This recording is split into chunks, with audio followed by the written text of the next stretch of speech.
చాలామంది పబ్లిక్తో మాట్లాడుతున్నా వాళ్ళు చెప్పే విషయాలు ఉంటే మనకే ఆశ్చర్యమైపోతుంది. వెంకట్రామిరెడ్డి మీద పెద్ద ఎత్తున వ్యతిరేకత ఉన్నది మెదక్ పార్లమెంట్లో.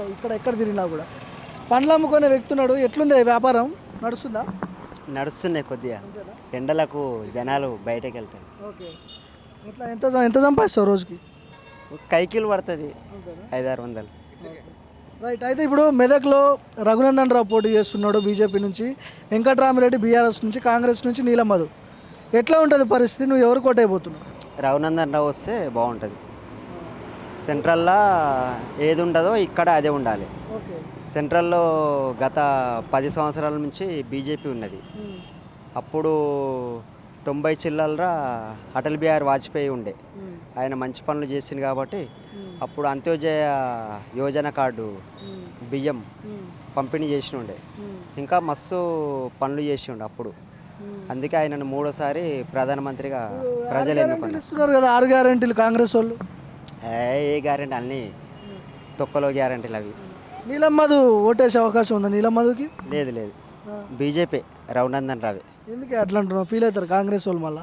ఏం ఫీల్ గారు, ఒకటే ఓటు వేయాలి కదా, 3 అయితే వేయరాదు కదా. 3 వేస్తే అవి దొంగ, 2 వేస్తేనే దొంగ నోటు కింద పోతాయి అవి. బీఆర్ఎస్ నుంచి వెంకట్రామిరెడ్డి ఉన్నాడు.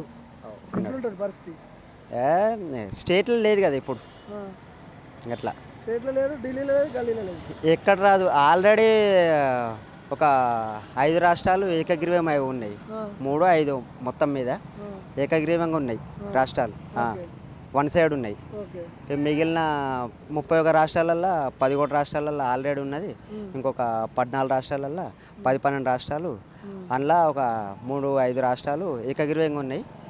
ఈ మిగిలినవి కూడా మొత్తము 300 చిల్లర కంపల్సరీ ఎంపీ సీట్లు, 500 చిల్లర. ఇప్పుడు మెదక్ పార్లమెంట్లో ఏ పార్టీకి పాజిటివ్గా ఉంది పబ్లిక్? మీలాంటి వాళ్ళు ఏమంటారు మాట్లాడుకుంటున్నప్పుడు? చాయ్ తాగే దగ్గర, తినే దగ్గర, ఎక్కడ? ఇంతకుముందు అతను రఘునందన్ రావు బీజేపీ అభ్యర్థిగా ఎమ్మెల్యేగా పనిచేసిండు. 2.5 ఏళ్ళు చేసిండు, చాలా పనులు చేసిండు. ఇప్పుడు మళ్ళీ మొన్న కొద్దిగా మిస్ అయిపోయింది, ఎమ్మెల్యేగా నిలబడ్డాడు అభ్యర్థి. కొద్దిగా మిస్ అయింది కానీ ఈసారి 1 సైడ్ వేస్తున్నావా? ఎవరికి వేస్తున్నావు ఓటు? బీజేపీ. మన ఆయనది బీజేపీ, మనది బీజేపీ. ఓటు వేస్తావా? ఎవరికి వేస్తావు ఓటు అంటున్నా? ఏ పార్టీకి? బీజేపీ. బీజేపీ. రఘునందన్ రావు అన్న అభిమాని నేను. ఇప్పుడు కాంగ్రెస్ నుంచి నీలం మధు పోటీ చేస్తుండే కదా. నాకు ఏ పార్టీ గురించి నాకు సంబంధం లేదు. తెలుసా నీకు నీలం మధు? తెలుసా? నీలమ్మ కాదు, సీఎం కానీ రఘునందన్ రావు అననే మాకు రెడ్డిపల్లికి బ్రిడ్జ్ వేయించిండు, బయటకు రోడ్ వేయించిండు, మాకు అన్ని సేవలు 3 ఏళ్ళనే చేసిండు.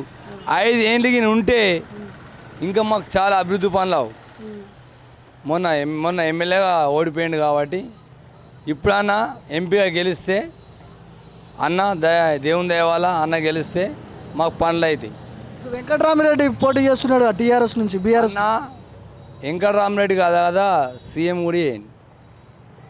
మా అన్న రఘునందన్ రావు అన్న గెలిస్తే కాస్తో కూస్తో ఎంతో కొంత పనులు మాత్రం ఖచ్చితంగా చేస్తాడు.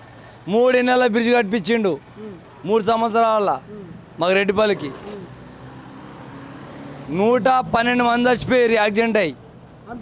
బ్రిడ్జి కట్టక ముందు ఏ ప్రభుత్వం పట్టించుకోలే, ఏ కేసీఆర్ పట్టించుకోలే, ఎవరు కూడా రాలే. కలెక్టర్ రాలే, ఎంపీ రాలే, ఎమ్మెల్యే రాలే, ఎవరు కూడా రాలే. ఇదే రఘునందన్ రావు అన్నకి 3 ఏళ్ళల్లో బ్రిడ్జ్ ఎక్కిస్తున్నాడు, బ్రిడ్జ్ ఎక్కించిండు, ఎంతో మంది ప్రాణాలు కాపాడిండు. కాంగ్రెస్ టీఆర్ఎస్ పనిచేయదా ఇక్కడ? మాకు టీఆర్ఎస్ కాంగ్రెస్ గురించి మాకు సంబంధమే లేదు. ఓకే.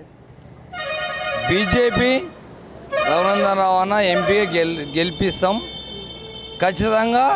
ఆయన అందుబాటు సేవలో మేము ఉంటాం, మేము ఆయనకు మేము పని చేస్తాం. ఓటు ఎవరికి వేస్తున్నావు మరి? రఘునందన్ రావు అన్నకి వేస్తాం. ఓకే.